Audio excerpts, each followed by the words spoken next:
quiet seaside town, an evil laid to rest centuries ago, has risen. An abandoned fortress deep in the swamp holds a secret that could save the village or destroy it. Now, a band of adventurers sets out to dig up the wounds of the past and bring the light of day to the roots of ruin. This is Tabletop Gold.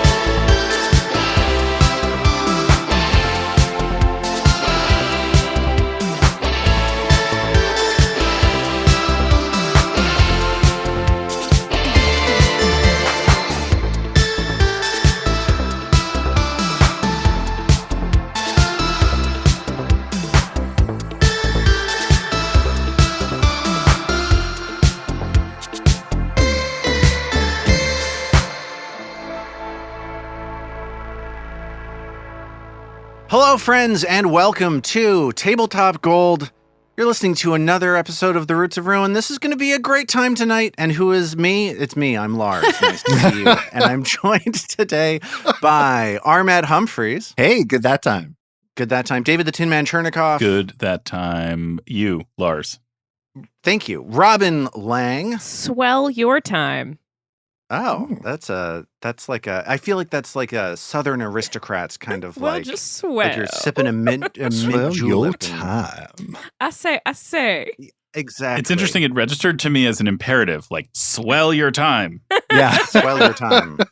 Or like, if you use this one weird trick, you could swell your time up to 300%. Swole Yeah. time. Doctors hate Robin Lange. See, swole time are the people who do like the push-ups when Trill does not Inspire Courage, but Courageous Anthem. Yes. Bow chicka wow wow. And also 2X. Bow Chicka Wow Wow. Bow chicka wow wow. Okay. Also, Zoe Chernicoff is here. Good Lars time. Am I right? Oh, It's feeling like a thanks. Lars time today. I've been waiting for that for so long. He paid me $20 to say Finally, somebody said it. it. We're gonna get into our game real quick, but before we do, we have an update. We mentioned last time it's cold. That hasn't changed, but a consequence has come of this coldness, and that consequence has arisen on the door at the doorstep of one Robin Lange. Yeah. Robin, how has the cold had an unpredictable and strange effect on your life? Oh, that's a quite Today. literal arrived upon my doorstep. Yeah. So last week we talked about how it's like absolutely freezing everywhere in the country, it feels like. But this last, over the weekend, it was like, 15 degrees up here in New York, like outside of the city. And Too cold. Sunday night, 6:00, it's 20 degrees outside. I'm sitting in the living room and we don't have our ring cam knockoff, our camera knockoff, door cam goes off. And I look on my phone and there's a cat outside. Now, we have a lot of black cats that wander around our house. We have a black cat in the house. I can't imagine why black cats are attracted to our house. It's Your house that's filled with haunted dolls? I have no idea. dolls, witchy stuff. I don't know. But Who can yeah, say? black cats keep showing up. There was one that looked like a doppelganger of my cat to the point where I looked outside one day and said, honey, did the cat get out? Like swore it was him. We've got this other very kind of long, shiny black cat who wanders around. And this cat, but when I looked outside Sunday night, it was a very petite little black cat. It was a different cat. And so I opened the front door just to kind of check on it. And it like nearly leapt into my arms. This cat was like, I am coming inside. This is my home now. I have a question. Yes. How do you react to that emotionally? Because I think that I think that this situation would reveal how cold and dark and like unloving my heart is. Because I would not for a moment consider letting this cat into my life. Like that cat would be going straight back outside. Oh my Into the goodness. freezing cold. I believe what I did was picked the cat up. Well, first I actually tried to make with a box, tried to make a little shelter outside and show the cat it could go in the shelter. Because our cat nice. has zero interest in other cats. Our cat hates other cats. We can't bring another cat in the house. And the cat would not go in the shelter. He kept just trying to sneak in through the door anytime it was open a crack. So my then response was to pick the cat up and look up at the door cam with a pout at my husband and just say, "Can I bring him in?" Wait, so your husband was surveilling you during this whole time? Well, because Locked every you 20 out. seconds, it's going off. Every 20 seconds, the app is going off on our phone saying, "There's motion on your front door." So he comes down. It's like, okay. So thankfully, we have a guest room. And thankfully, I had stripped the bed and everything recently. The room was devoid of stuff. So we take this little now black your cat in. husband can live there. So we pick up the cat and we bring it outside and hide the other cat away so that the two shall not meet. And we then spend the rest of the evening making sure this cat is fed. There's litter. We're playing with it, trying to figure out if it's a boy or a girl. I was pretty sure it was a girl, to the point where I found a listing on my neighborhood Facebook group of someone who had lost a black cat about 4 weeks ago. And I called them. They came over. They came over to see the cat. Mom, dad, and little boy. And I don't know why they brought their little boy with them. Within a second, the parents were like, "This isn't the cat. This isn't her." And the little boy's like, "It could be." Oh, no. Oh, no. Well, this is like a Robin, why quiet did they do tragedy of this? this story. And the poor parents are then trying, for the next my kind of 2 minutes, goodness. looking at each other and looking at the kid. We're like, "No, we can't take the cat. It's not our cat." Oh, Finally, they no. get the little boy back outside after he keeps trying to pick up the cat and walk out with it. And I've got pictures now plastered all over Facebook, all over the different different neighborhood groups, basically trying to say is this your cat? I'm talking with people throughout Westchester County trying to find whose cat this is. And black cats are hard, right? Because there is a certain extent to which they look. So obviously, in person, you recognize your cat, but this is then so. The cat spends the night. The cat is having a blast. I'm having trouble sleeping because I'm hearing the cat playing in the next room. So we put toys in with him, and he actually wanted to play the toys. Oh yeah, turns out it's a boy. Took me forever to figure that out, and by figured out, I mean we'll get there. So next day, feed the cat in the morning, go off to work, and then we come back. Still haven't heard from anyone. I talked to someone at the Humane Society who was very nice. Was messaging tons of different people who are saying, "Oh, we'll take the cat if no one comes for it." We have so many people who's saying they love the cat, they want the cat. This is exactly what Lars is imagining when he decides to put the cat. Yes. Yeah. This is all. This is why I would never even start down this road. Yeah, so we're not even at the 24-hour mark yet. We both rush home because now you're to take the cat. But Robin, now you're not just interacting with a cat. Now you're interacting with people too, and that's the worst thing you can do. Oh, I have brand new friends out of this. I have cat people friends. Who needs them? So we both rush home from work to bring the cat to the vet to see if it's microchipped. It's not microchipped. The poor vet tech can't find the microchip. Vet tech's also very, very new. Vet tech doesn't even bother telling us what gender the cat is. So we go home. Again, still messaging people, messaging with someone's might find someone to take the cat the next day. But at this point, I've given my heart to this cat. You love this cat now. I've given this cat a name in my head. Would not say it out loud, but also so the name did not make sense. I'm calling the cat Lady Cat the whole time. Actually, just that was how we were referring to it because we figured it was a lady and a cat, so Lady Cat. And then it was a fella. Yeah. So at this point, and then my husband does not want another cat. Bowser doesn't want another cat. My husband's like, "We cannot keep this cat. There is no way in hell this is going to work out. I need you to respect these wishes." I'm like, "I know, I hear you. I understand. This is just my fantasies. We're not going to keep the cat." I'm on the edge of my seat now. How is this going to end? 10:30 at night. There's a banging at our front door. Definitely keeping the cat. the cat was Zeus trying to impregnate you, and it's Hera. I was terrified. It's what is this banging? So check the door cam, and it's this woman in her big, quilty down jacket racing up the stairs to the door and knocking. First she hit the buzzer, but our buzzer doesn't work. We really have to get it replaced, and then she's banging on the door. It's 10:30 at night. 10:30 at night. So I throw my bathrobe on, thumbs down, go downstairs, and before I can even fully open the door, she goes, "I think you have my cat." After all of that, after talking with people who live 45-minute drive away to see if this is their cat, It was my neighbor, Yeah. 3 houses down. It's her brand new cat, who she has not. He used to be feral, so he's still getting used to being in a house. He has no collar yet. He has no microchip, but he's just been fixed. And he was so fixed, I could not tell it was a boy. Ooh. Oh, real I fixed. see. Turns Thorough out his job. name Lady is cat Buddha. it is. Buddha. His name is Buddha. And I'm pretty sure this Buddha. morning, Buddha continued to be an escape artist and may have been at my front door again this morning. 5 o'clock this morning, alarm, the cam goes off and I see a cat that looks exactly like Buddha, like at the front door. And be like, hello, can I come in? Well, you know what that means, Robin?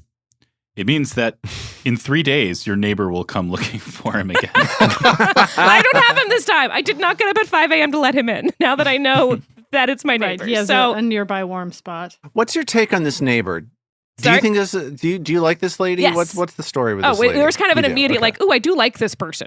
It was her her Okay. young son let the cat out, even Are though you she saying told him that not because to. she's It's a one of those frequent things. listener and okay. we just don't want You got it. Yeah, that's exactly Potential it. future sponsor, Robin's Robin's neighbor. irresponsible cat neighbor. to? We just say cat neighbor, Lars. Lars, she is a Sorry, patron. sorry. I think this cat is Sorry. a proper take escape it back. artist. So yeah, I made multiple new friends in the neighborhood who feed stray cats and who all wanted to come by and give me things. And I received 150 different blessings of people throughout Westchester County for thanking me for Hey. taking the cat in from the 20-degree weather. And in the end, if I had left him outside for another half hour, he probably would have found his way home. You know what the real treasure was in all So this? that's of like the course. real moral. The cat will usually just find its way home. Just leave it outside and ignore the crying. Wait, Armand, what? Did Oh, you I say? was just going to say the real treasure was the toxoplasmosis you caught along the way. I see. I see. I have never washed my hands as often as I did in those 28 hours. I do not doubt it at all. And we all lived through COVID. I mean, we lived through COVID when we thought we had to spray everything down. When we I did just the never left the ABCs. house during COVID. Yeah, but early on we washed anyways. It didn't matter if you'd left. Yes. You just kept washing. I washed my hands so many times over the early 2020. You would not believe it. So Yeah. there's the ballad of Buddha Cat. I love it, Robin. I wouldn't have done any of that, but I'm glad that you did. It seems like you got like positive stuff out of it. This cat got positive stuff out of yeah. it. Dad lived his best life. He was very happy. He Absolutely. had a whole queen-size bed to himself. He had the life. Oh. Speaking of the life, we lead the life of podcasters. And what podcasters rely on more than anything else are reviews on various podcast applications, such as this review that we got on Apple Podcasts Canada from Billyverse. And I want to say thank you to Billyverse for leaving this review for us. This is an incredibly generous review. Billy says, through fights in my house over hog brackets and discovering that I was pumped in more than I was willing to admit. My only regret is that I now that they're caught up, have to wait for new episodes. Oh, thank you. Yeah, thank you, Billy. Very, very nice, very kind, very helpful. Thank you for leaving that review for us. We're going to have some bracket news coming up pretty soon. We're getting into March. It seems like we might have a bracket right around the bend. How's that for a tease? We're doing the same hogs. We're just going to see if we get to the... Yep, we're just doing it again. Yep. The hognose bat needs Yeah, to just get back in there. vindication. The annual tradition of doing an identical hog bracket. Hogwash. That's up for me this year. I'm even more in on hogwash than I was before. You were a fool then, and you're a fool now. Hogwash will never work. Okay, let's get It into never Let's will start. work with that attitude. It is not uncommon on Galarian for craftsmen and artists to foster strange relationships with their tools. The painter Cal Jun worked for years to create paintbrushes small enough for him to realize his miniature nature paintings before he created a single masterwork. The Galton artist Erlina Vosch used her own blood to create Reflections 5, her most famous and final piece. And the sculptor Telda Hammerai famously used a pickaxe passed down through generations to scavenge the volcanic rock for her iconic work hearts of stone. But none of these artists have the sort of relationship that the Aranese Barcumbuk has with the great beast-shaped forge he uses to craft deadly weapons for the army being raised here on the 7th floor of the Abomination vaults. Barcumbuk communes with his forge in a way that few of you are able to fully understand. And he treats the weapons created during his sessions as his children. Now, in mid-combat with you, this devil has teleported into a cramped hallway filled with these children to kick off what should be a deadly family reunion. Hell yeah. Will there be egg salad? Are we going to have, I feel like a family reunion has egg salad. It's not a family reunion without egg salad. So you're saying that painter lady or whatever, like she didn't bang her brushes in the way that Barcumbuk has been, I guess, per him, banging his forge. Speaking of banging, this dude bangs his forge and he is ready to fight. He has just cast a spell. I'll tell you what the name of the spell is. It's a spell with a new name in the Pathfinder Remaster project. Wow, wow. The spell is called Translocate, and he just cast it to put himself down in the hallway leading south, away from this fiery, hot forge room. What? Those are the first two actions of his turn. He is in mid-flight, and in order to stay in mid-flight, he needs to spend an action to fly. So the last thing he's going to do on his turn is spread these jet black raven wings and push them back to jet himself back further away from you down that hallway. Did the spell trigger a reactive strike, or did I use my reaction the previous round? Oh, yeah, you did. You already used a reaction, used it this round. and Okay. he got away clean. This And now, rough, guys. as Barcumbuk flies back in the this hallway filled with weapons, filled with supplies for the devil Euravian's army, he shouts out, Come to me, my children! and it is now Trill's turn. Trill is still in the forge room, the heat pouring from this beast-shaped metal forge's mouth, washing over Trill, gluing her hair down to her head with sweat. What will Trill do? Trill's hurting. Trill can't see it. And everyone's already got... Oh, is this the last round of Courageous Anthem?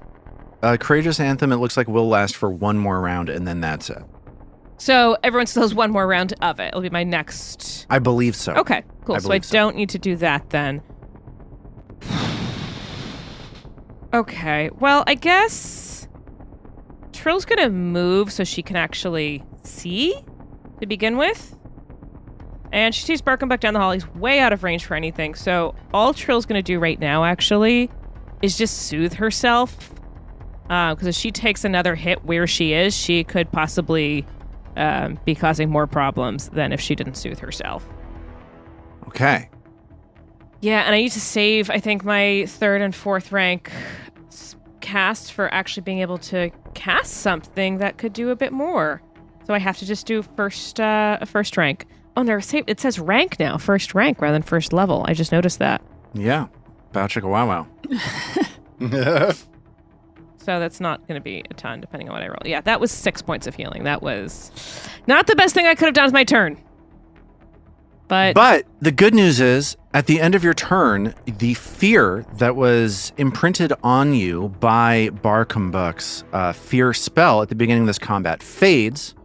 So Trill takes maybe some comfort in that. I like to think that Trill is also still kind of overwhelmed by how handsome she found Barcumbuk to begin, and now that he's fighting, and he's very difficult to land anything on. She's just all a sea right now.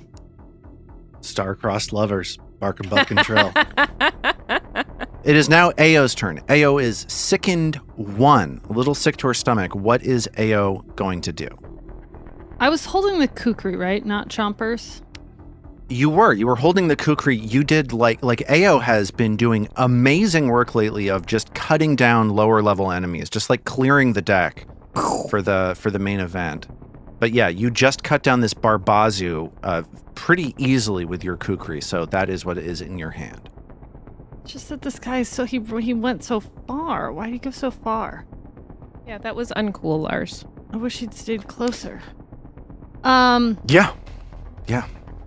Keep your enemies close and your Barcumbuk. So I could retch and not be sickened anymore.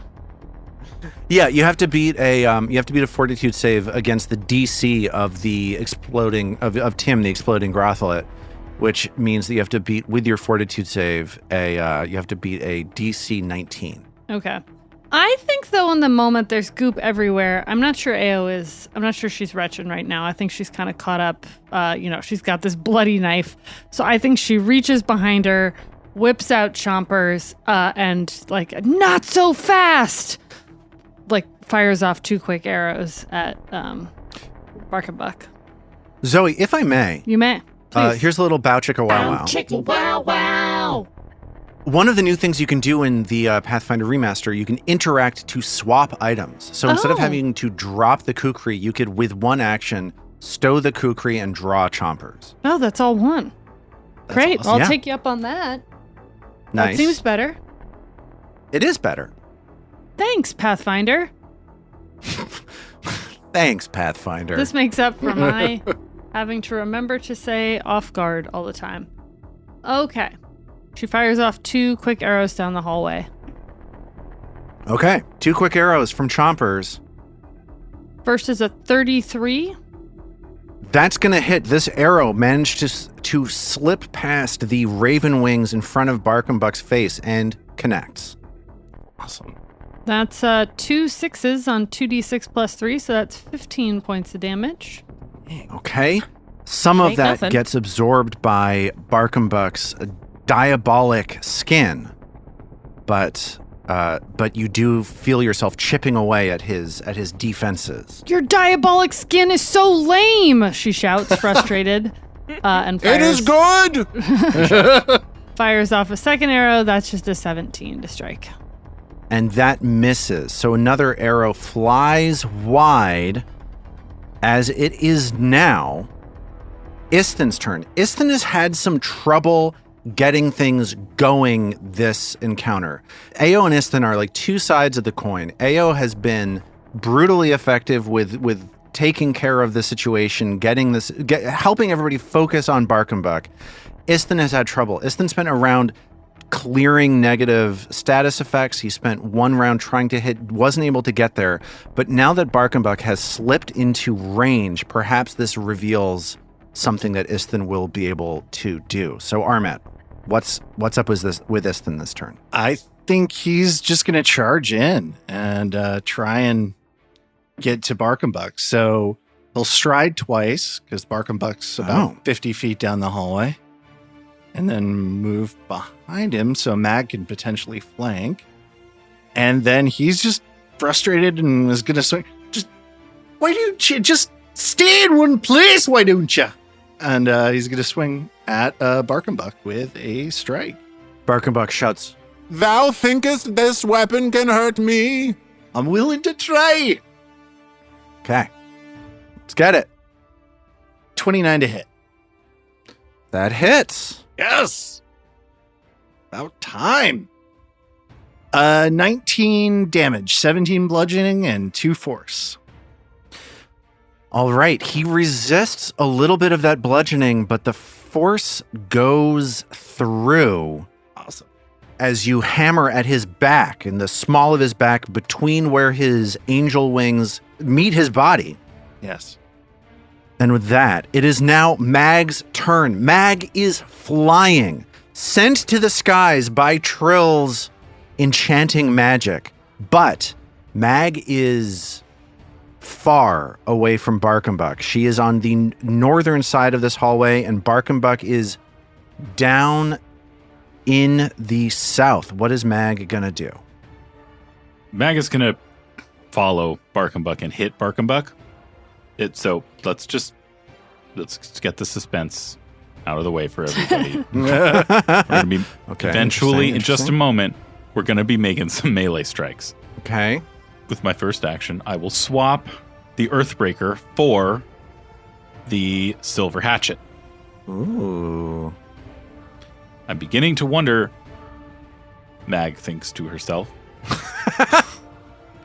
whether I should just keep this hatchet out for the rest of the floor and switch to the Earthbreaker if I need it, rather than, the other way roundsies.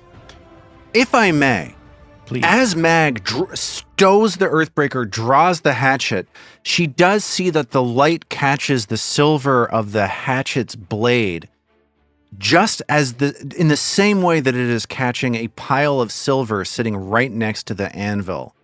So she notices that this silver that she's holding onto on her hatchet, there's more of it right here. Mag wants to alert the telekinetically inclined members of the party to the presence of this wonderfully useful projectile. Nah, TKP doesn't take effect with whatever the type of metal it is that you're throwing. So you can smash a devil with silver and it's still just bludge. Unfortunately, TKP, the game balance has just owned you hard, dude. Yeah, it doesn't make. Can we be honest? That one doesn't make a lot of sense. I don't care. No, I get it. I get we're not changing it. I'm not saying let's change it because I know you to be a callous bastard who's not going to do that. But the idea that you would have something that was silver and hurl it telekinetically and it would not have a silver effect just doesn't make any sense. Yeah, I don't care. Yeah, and TKP is both magic and non-magical, depending on which one is going to nerf the damage of it more. It's both magical and physical. There we go. It is, in fact, a telekinetic projectile. David, what would you like to do on the rest of your turn? Oh my gosh, it's still my turn. Well, I'm going to go ahead and alert the rest of the group to the presence of the silver in a way that suggested it would be a good telekinetic choice, even though that turns out to not be true, because, like me, David, Mag knows really nothing about how magic works in this world. So what would that sound like? That would sound something like, all right. And with my second and third actions... Mag's saying there's silver over there. I would like to... What's that, Mag? There's silver by the anvil? I speak Mag. There's silver by the anvil that might be useful, in particular, as a telekinetic object, assuming that it would convey the properties as all right. Which it won't. But I don't know that. Yeah, sorry. Mag continues to... Thank you for not metagaming, David. Wail. You're welcome. With my second and third actions, I will do a sudden charge, which lets me move. Charge while you fly? Up to twice. Yeah, a sudden whoosh. A sudden whoosh. A sudden. Is that a Christopher Guest movie? Yeah, a sudden. A sudden whoosh. A mighty whoosh. A mighty whoosh. The mighty whoosh. The mighty whoosh. Weird matchup. I will sudden boosh through the air. There is a spot exactly 50 feet away from where I am now that is just to the north of Barcumbuk, flanking with Istin. It is just barely there. Can I tell you, David? Yes. That was not my intention. I wanted to get further away from you than that. And I'm sort of irritated with myself that I just eyeballed it and eyeballed it wrong. I thought you had got it right, but there was a hypotenuse that was in my favor. Yeah, sure was. So here is one flankety flankin' strike. And I guess I'm going to say that Istin is flanking since he can reach Barcumbuk. I love to hear I think that's fine. Hell yeah. 23 to hit, which is not going to do it, is it? It's not going to do it, even with the flanking. Boo. Mag grabs the silver hatchet and then flies down this hallway, tries to take advantage of Istin having Barcumbuk off guard, and it just isn't enough as Barcumbuk throws his head back and starts laughing, just a belly laugh.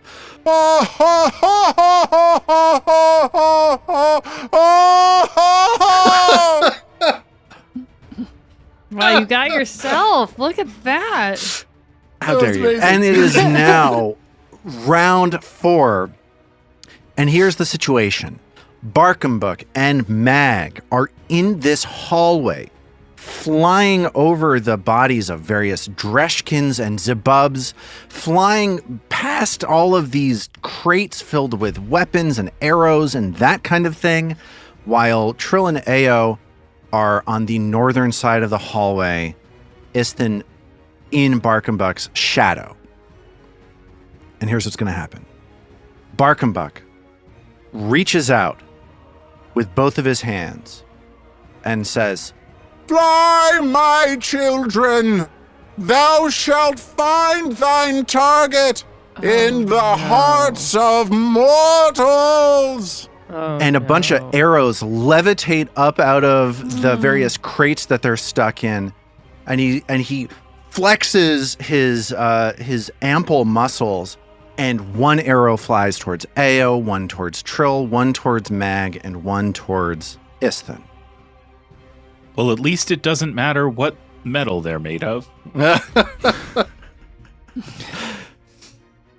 Oh, wait, I have to do it in a cone? Mother funkity funk. Hold on a second.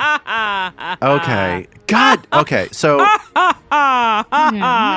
the only two people targeted by this furious fusillade are actually Mag and Trill.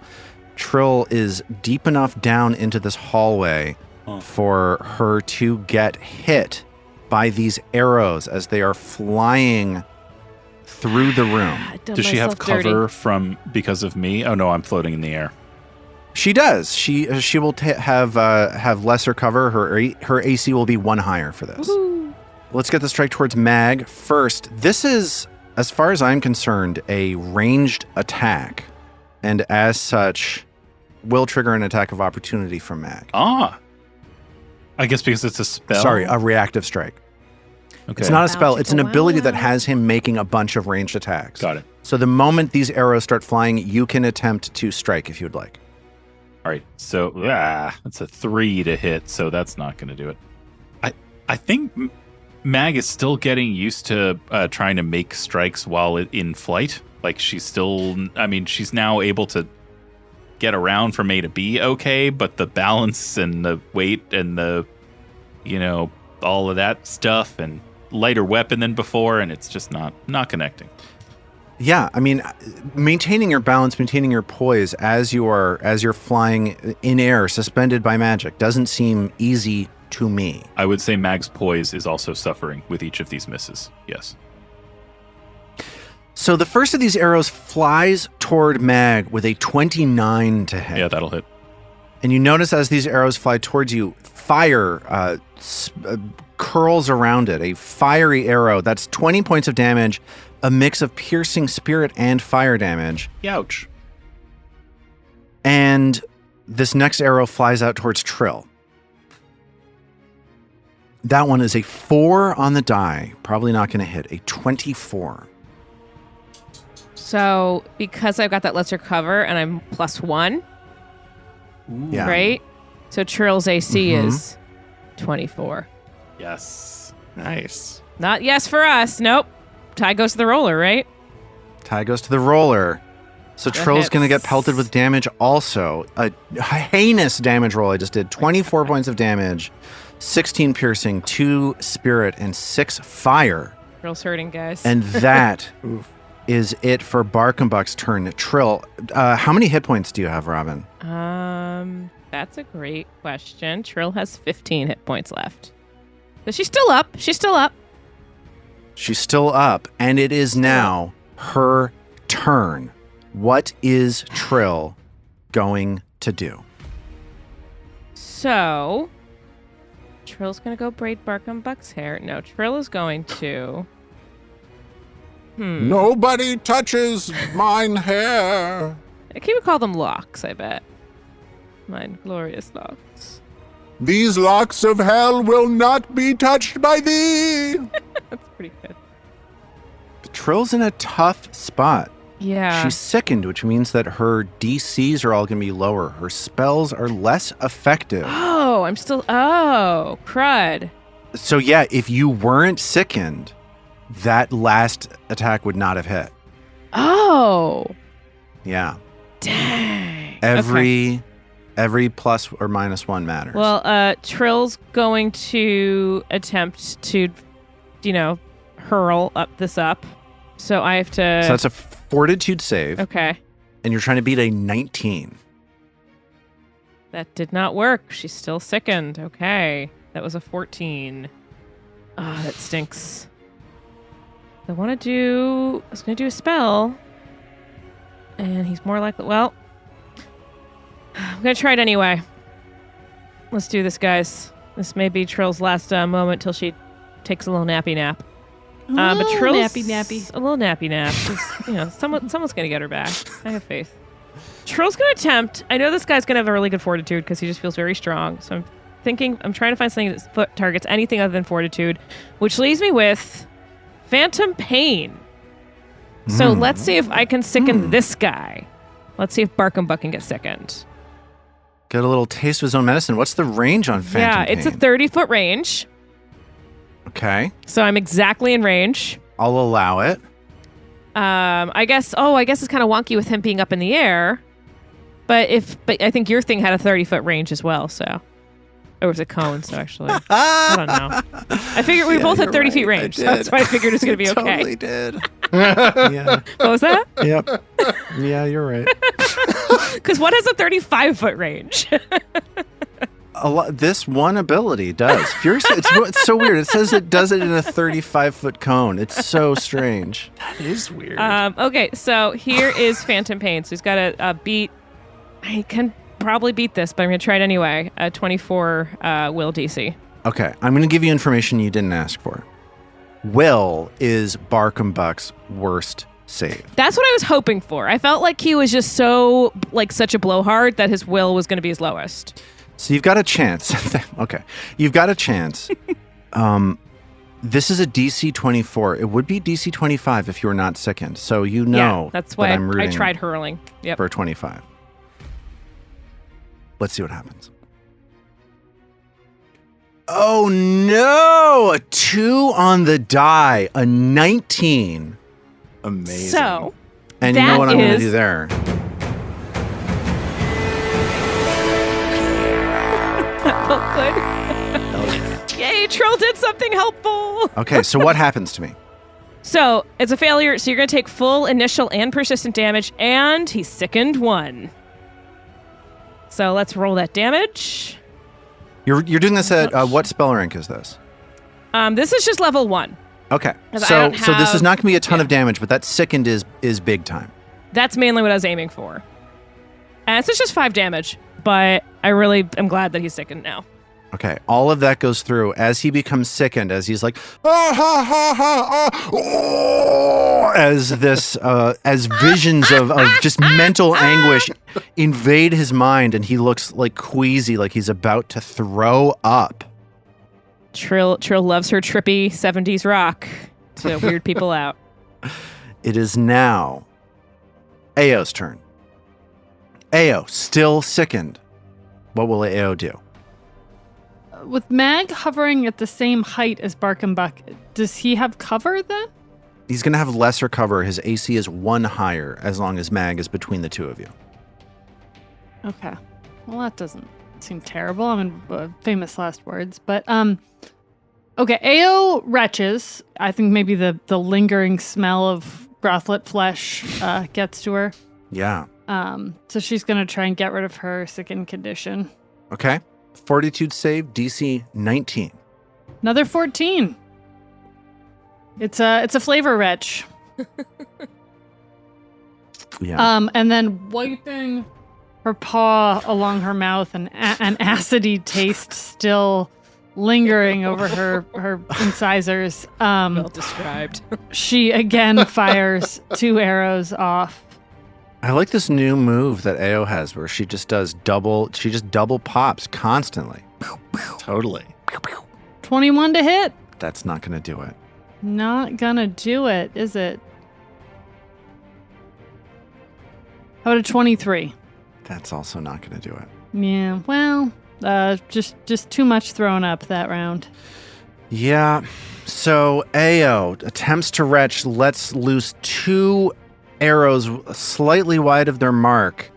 Isthin sees them clang against the wall right above his head, and it is now his turn. What is Isthin going to do? Well, I think he's going to do the thing that Maguses do, finally. And taking inspiration from Trill, he's going to do a spell strike with Daze as his cantrip on it.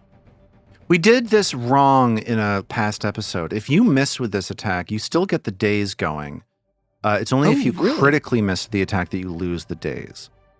That's one of the advantages of expansive spell strike. So I'm guessing that may be the case that applies here, given that that was a 19 to hit. Yes, that's a miss, not a critical miss. So you miss with your staff, but the spell channeling from the staff still manages to have an effect. What spell did you channel through that staff, my friend? Daze. I'm imagining this like violet Kirby crackle. The edge of the staff passes within inches of Barcumbuk's nose, but like the Kirby crackle does sort of manage to swarm out at him. So he's like and he manages to pull his head back. The staff misses, and now he has to make this will save. And I rolled a 20 on the die. A 20? Not a 2 like you did last time. Not a 2 like I did last time. So that means that's a critical success. Yeah. And Isthin still having trouble getting stuff going. You've got one more action, though. What can you / will you do with that final action? I think Isthin is going to take advantage of his new cooperative nature, and he's going to set up to aid Mag with a attack roll. Try and boost her next attack. Aid. Wow, chicken, wow, wow. Newly has a DC of 15 in the remaster rather than 20. So you're gonna potentially spike this pretty hard for Mag. So when it comes time for you to aid, I'm going to ask you to spend your reaction, make that attack roll, and if you beat the 15, you'll give Mag a +1, and if you critically succeed on that, you'll give Mag a +2, because you're an expert with the staff. Okay. Cool. So as Isthin prepares to help Mag strike out at the devil Barcumbuk, it is now Mag's turn. Mag, flying, silver hatchet hovering in front of her face as she struggles to keep her balance, attempting to master her new magical flight granted to her by Trill. What will Mag do? Well, I like where I am on the map. Like we've got him flanked. I'm up where I can reach him. Like there's just not a whole lot else necessary to do. So let's start by sensing motive. No, a melee strike with the hatchet. He's extremely irritated with you right now that he is not able to continue communing with his forge, is the motive that you read. So communings, what do we call that nowadays? Oh, man. That is just another miserable roll. It's a 4 on the die. I'm low on hero points. Otherwise, I would... What episode are we in? We're in episode 138. No. And does that trigger that Isthin's aid would have come through there also? Oh, let's make a roll. You're aiding her first attack. Absolutely. Well, that's a 24. So just under crit. Okay, so that would have been a +1 to Mag strike, so that's a 21. Still a miss. Yeah. Okay. Woof. As Isthin and Mag in unison strike out, Barcumbuk swings out of the way. Another strike. That's a 2 on the die, so that's a 14. Is that a crit fail? It is a crit fail, yes. Does that, I assume I slice my own arm off or whatever? Yeah, it's weird. It says here you die in real life. That's weird. Gonna happen. But that's what it says. We got the ace of spades, didn't we? Yeah. The only card I need. Sorry. So Mag has one more action, and if she doesn't use that action to fly, she is going to tumble to the ground. No pressure. I use that action to fly. Okay. Are you just staying in place, continuing giving the flank to Islan. I don't see a better place to be. Okay. Than where I am, right? Yeah, flanking with Islan and providing cover to the rest of the group. This is the spot. So I'll just kind of hover. And I think, this is another really maladroit turn for Mag. So after these two big swings, just wild misses, she kind of wobbles in midair and then spends the rest of her turn maybe trying to hover her way back up to the right height. So, sorry guys. I hope you didn't want any damage from the barbarian. The end of this round is just an absolute heartbreaker. You have Barcumbuk in a really amazing tactical situation. Trill has him softened up from this phantom pain, this ongoing mental affliction bothering him.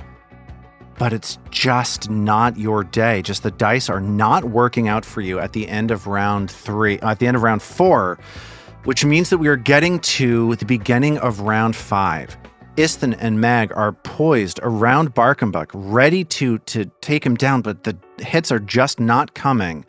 Trill is nearly passed out, nearly unconscious, and Ao is still feeling sick back in the room with the forge. And Barcumbuk sees that Trill is not doing well and is going to fly towards Trill. Why? To strike her. To breathe some life into her because he's realized that they're she's his long lost love. Little mouth to mouth. I am attracted to you in a weird way. So as he flies past Mag, that triggers an attack of opportunity, or it triggers a reactive strike. Limps, please. That is an 8 on the die for a 24. And that hits while you are still flanking with this thing. Got it. So yeah, Mag has just managed to right herself and gets in one swipe on the way past. So here is kind of a lame damage roll. It's 13 damage. Okay, so he takes all 13 points of that damage, and he is flying unevenly, his wings sending the dust in this storage room up into the air as he flaps, hammer first towards Trill. And as he flies up and gets in Trill's face, he is going to strike at Trill he's going to draw his flaming warhammer, and he is going to strike at Trill with said warhammer. You gotta draw. Wait, I feel like there's a hero point for if someone crits. Nice. I know, like quick to the hero point deck. The hero point card. I've lost confidence that this is going to be okay. Let's look at the hero point cards. That's right. Yeah, I got a hero point card. Okay. The hero point card that I'm going to be using is What Are the Odds?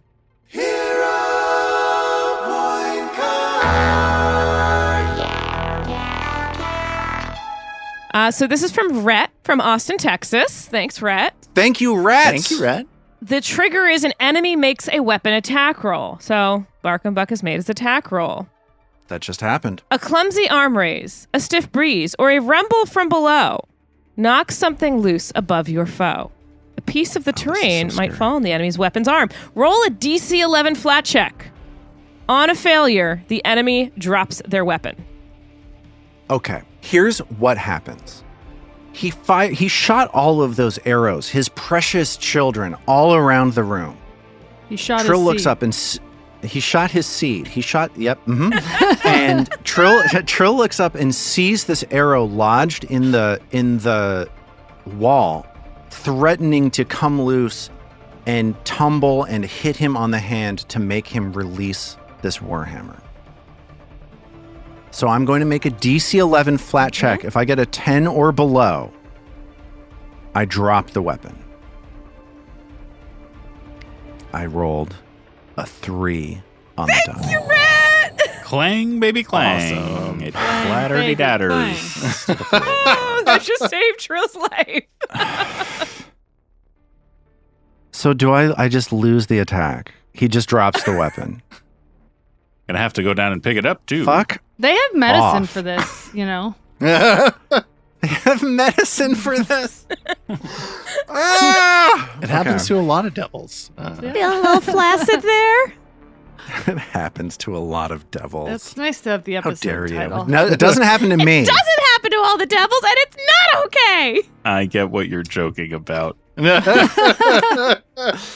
That's so annoying. Thank you, Rhett.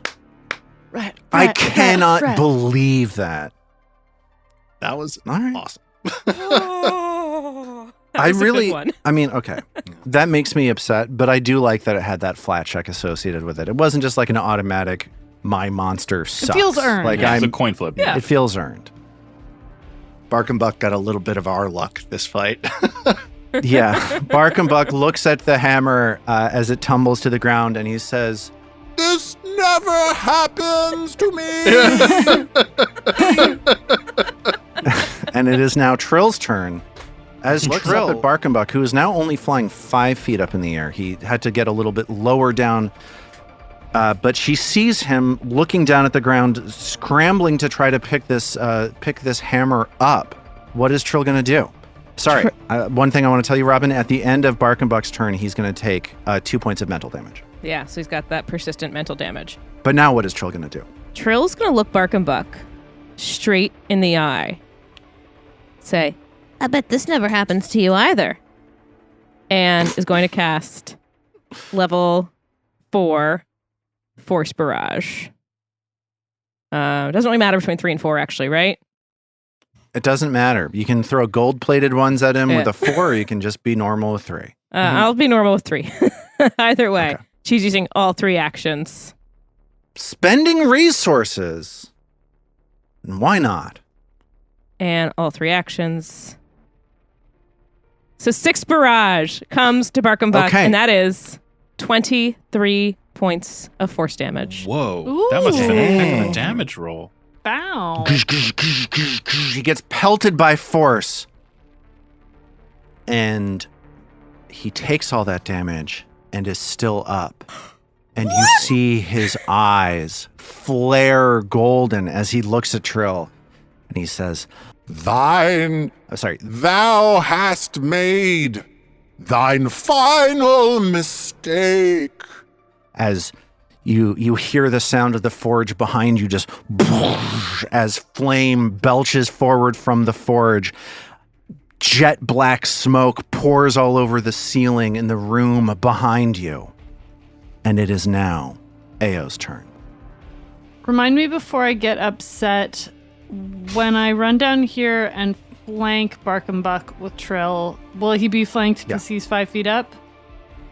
Yeah, he will be. If you can both reach him, I'll give it to you. It's just that flanking doesn't matter with chompers. Flanking only matters with a melee weapon. Right, and it doesn't work with TKP, or it will work with TKP? It won't, because TKP is a ranged attack. Not a melee weapon? Not a melee attack. Not there a are melee. melee spells, like Ignition is a melee spell. But TKP is everything. TKP is nothing. TKP is everything. TKP is a particle and a wave. I mean, TKP is like great damage, but massive restrictions on it that, make it good when it's good and annoying when it's not. Yeah. Plus the ability to do bludgeoning, piercing, or slashing all in one spell Very is flexible. like pretty good. Well, It's a very good damage spell, but Well, Zoe's figure out what to do. I also want to just add, I have this wonderful image of like Barcumbuk as he's like bleeding and like staring at Trill, and he's got that fire in his eyes. Behind Trill is this inferno backlighting her in her rage at being like so beaten down. But like that's probably kind of erotic for him, right? The gnome and my forge. Yeah, he probably likes all this.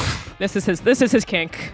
So Ao, sensing that Barcumbuk is flailing, and I think maybe the rancidity in her mouth is causing her mind to curdle, runs down the hallway, does another exchange, or like slings chompers over her shoulder and grabs the kukri again, and then just goes, "Give it up already!" and tries to stab into Barcumbuk with the kukri. As you're flanking with Trill, getting Barcumbuk flat-footed or off guard potentially. That's the dream. That is a 20 on the die. Go, AO. Well, That's awesome. I don't want to spoil the end of the story, but this is going to kill Barcumbuk. I think this is going to do it. Let's see how much it does it by, though. As I go to our new crit deck, and I draw one of these remaining spades cards. The 8 of spades has been removed from this The deck. cruelest of the cards that's not the ace to draw here. The 8 of spades. Here we go. Ready? This is the 2 of spades. So double damage, no triple. That's probably good, honestly. Why don't you roll some double damage, some critical damage? So critical damage on that stabby stab is 24 points of damage. Okay. So he resists 5 of that and starts bleeding, but that is enough as you plunge the kukri through Barcumbuk's back. He locks eyes with the forge and he falls on top of Trill, his arms draped over her, like that part in American Beauty where Annette Bening grabs all of Kevin Spacey's jackets for some reason. And he collapses on top of her as his raven wings are wreathed around Trill, and he looks up at the forge, and a single tear rolls down his face from his golden eye. While it's framed by her iridescent wig. Yeah, the wig sort of gets in his face, and he sort of swats it for a moment. And then this single tear rolls down his eye, and he says to the forge, I'll see you in hell. And he tumbles to the ground, dead. Oh, what a waste. R.I.P. our favorite NPC villain of all time. Yeah, hard to beat that. Oh boy. I loved him. He was great.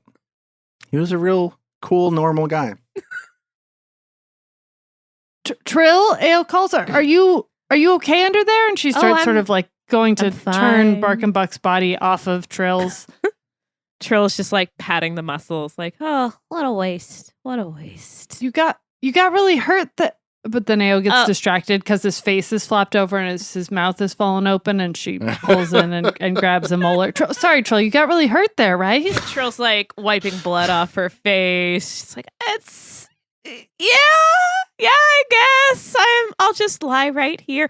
Oh, these feathers are so soft. Feeling up a dead guy. Feeling up a dead guy. Weekend at Barcumbuck's. We have to convince that we're he's cool with us and leading us around the dungeon floor. Oh, I see. We're gonna make him into a puppet. Weekend at Barcumbuk's? Yeah, totally. Is that what you said? That joke completely tracks, right? It's not an obscure, it horrifying does. comedy I from the loved it. 1980s. It's Make him into a puppet. a household name. Yeah. Oh, God. We should probably throw him in the forge, right? I mean, that is a proper burial, honestly. Yeah. But I think first Trill might need some healing. Do we do proper burials? Is that our thing? Mag occasionally likes to. Could we get something going where, you remember the time when we beat that enemy and we all stood in front of the windows? You know? Oh, yeah, it was nice. It's been a while since we did one of those. Why don't we do one of those? Like Mag can walk over and heft the Well, is Mag still flying? Oh, so Mag floats over. Suddenly awesome at this. Now that the stakes have been removed, which incidentally is a good way, I guess, to deal with that other problem that we were all talking about before. You just take the pressure off. So I'm told. I got this.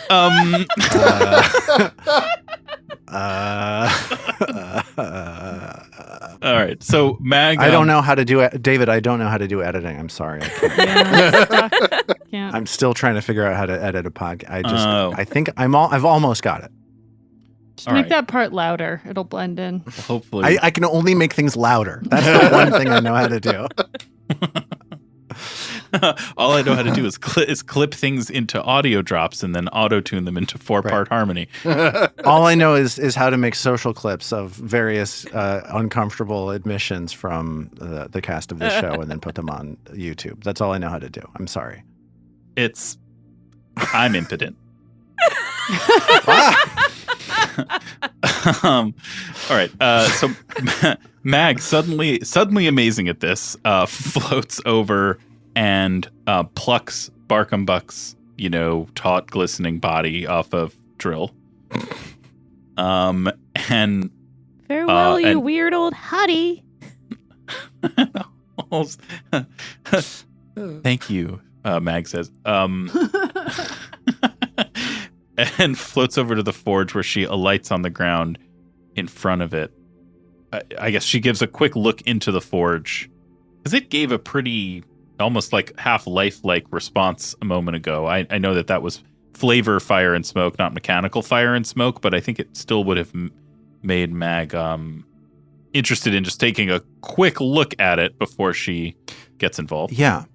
Give me if you want to take a look at it, give me you can give me crafting or religion. I choose Mag chooses crafting, please. All right. Go ahead and give me that crafting check, please. That's a 22. Okay. So Mag, as she's flying towards the forge with Barcumbuk in her arms, sees that the forge this is a hell forge. You know that there are certain skills that devils have to make hell-forged weapons in this. You look at it and you see this like sinister way that it's been made, and you see that there is like a deep evil suffusing its craftsmanship, but that it is itself not sentient. And Mag also gets the sense of one additional thing as she's sizing up the forge. This room-sized structure, like blackened metal, hammered into the shape of this terrifying beast with these horns pulling off of it, like this long snout like a wolf. She knows that even a small amount of holy water splattered onto an infernal forge like this can destroy it. Oh. Yeah. Well, what do you think? What do you think, gang? Should we throw him in there? Is that where? Should we give him the burial he would have? I like that. I think that's poetic. Okay. All right. So, Mag will lift his body up, and she turns back to the rest of the group. Still, it looks like a raid, mostly down the hallway, or maybe starting to filter back into this room. And she says, I don't know why, but it seems right to give him the burial he would have wanted. Somehow it makes me think what Vadim would do if he were here. Quick point just to think, as Mag's carrying him, does Mag maybe find anything on his body that we don't want to throw into the fire? Point of order, Your Honor. Yes. you put him in with 5 million gold. How, did Trill, when Trill was feeling him up before? That works too. Along with getting in a couple of last gropes on his 8-pack or whatever. Did she come across any treasures? Well, it's a great question. For one, and this is the problem with doing a week between episodes, he's got part of the key that you're looking for. Oh yeah, we need that. Excellent. We need that key from his neck. Thank God I throw him into the hell forge. he has a rope made of his hair. This is something that Trill spots as Mag is flying down the room. Or maybe as Mag's picking him up, Trill grabs the cord from the neck to tug it off. To get the key. Yeah. To get the amulet portion. Yes. Sure. But you also know that you see that there's a sort of lasso of rope coming off of his belt. He's wearing breastplate that looks typical, normal. The warhammer that he dropped in front of you looks very nice. And that's about it. Mag, before you throw him in, just, take some of that stuff off him. And I swear it's not because I'm being weird right now. Mag is not sure she agrees with Trill about that last bit, but it lifts Barcumbuk. I'm imagining maybe from the back of the neck, sort of. So we've got kind of some wings draping and and she removes the items that you just said. Maybe she gives a little shake. Make sure there's nothing else in there. Good. Any valuable lint? Lube falls out. Oh my God. For his instruments. He's got to keep his hands oiled. You're right. You're right. Sorry. I don't know where my head is tonight. I'm sorry. I'm going to do better. I'm going to do better. I'm sorry. Oh, like WD-40. Yeah. That's right. He has a can of WD-40 on him. Well, no, whatever the Galarian equivalent is. It's probably like a honing oil. Honing oil. Honing a blade. The oil you put on to hone it when you're honing a blade. Yep. I'm more like I'm actually trying oil. to be real here. Thank you. Yeah, so you take the valuables off of him. No problem. Right. And then Mag calls to Isthin. A hand with this?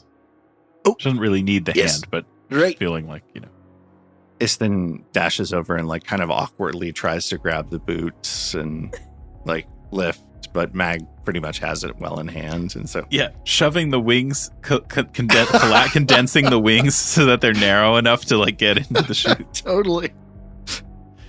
And then they give one final push of Barcumbuk's body, and for the final time,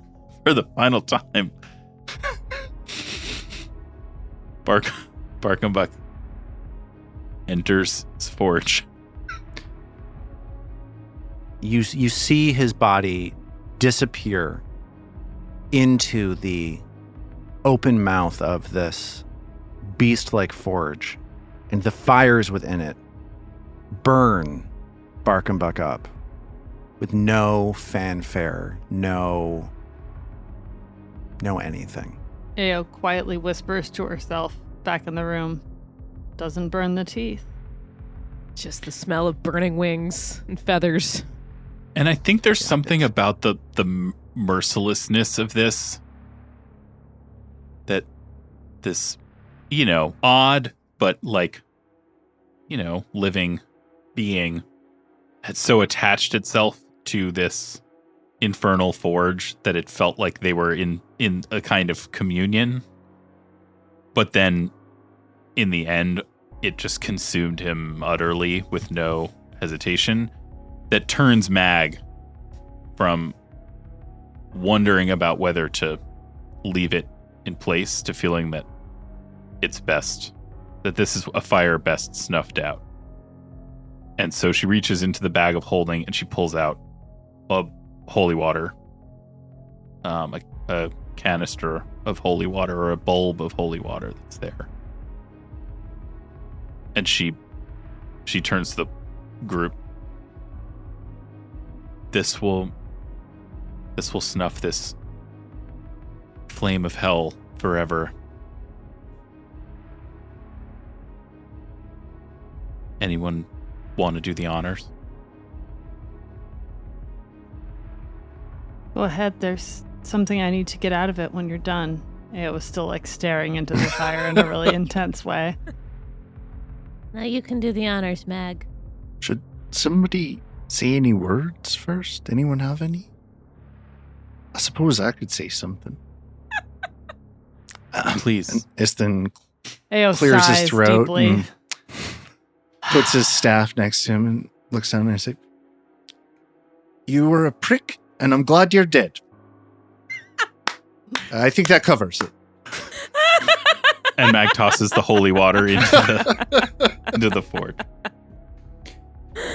As you toss the holy water onto the forge, the droplets of this blessed holy implement splatter across the forge, and you feel the room start to shake. You feel and then you hear like as various parts of this metal apparatus start blasting apart, flying off all over the corners of the room. And the face of this beast, you could almost swear that as you're looking at it, it has a feeling of panic suddenly upon it as the metal is twisted and contorted just by the structural integrity of this thing being disrupted.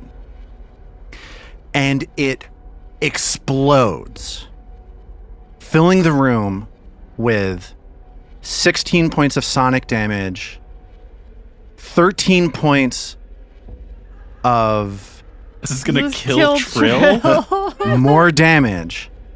And I need Trill and everybody else to make a fortitude save. Holy shit. Even though Trill's now and dead. And we will pick up from there. Oh, man. Trill was in the hall. She just crawled into that room just to check on what was happening with the forge. Next time. So you're saying we should have healed up first? Damn your poetry, David.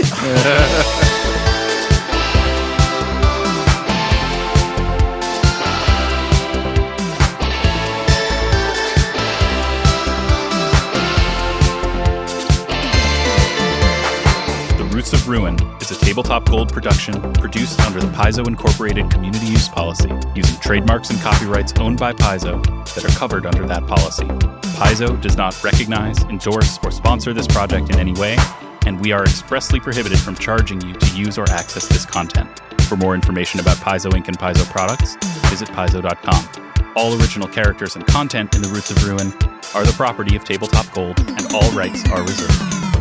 We at Tabletop Gold would love to hear from you. On our website, tabletopgold.com, you can learn more about us and our shows, pick up great merch, and connect to the best online community in all of podcasting. Thanks for listening.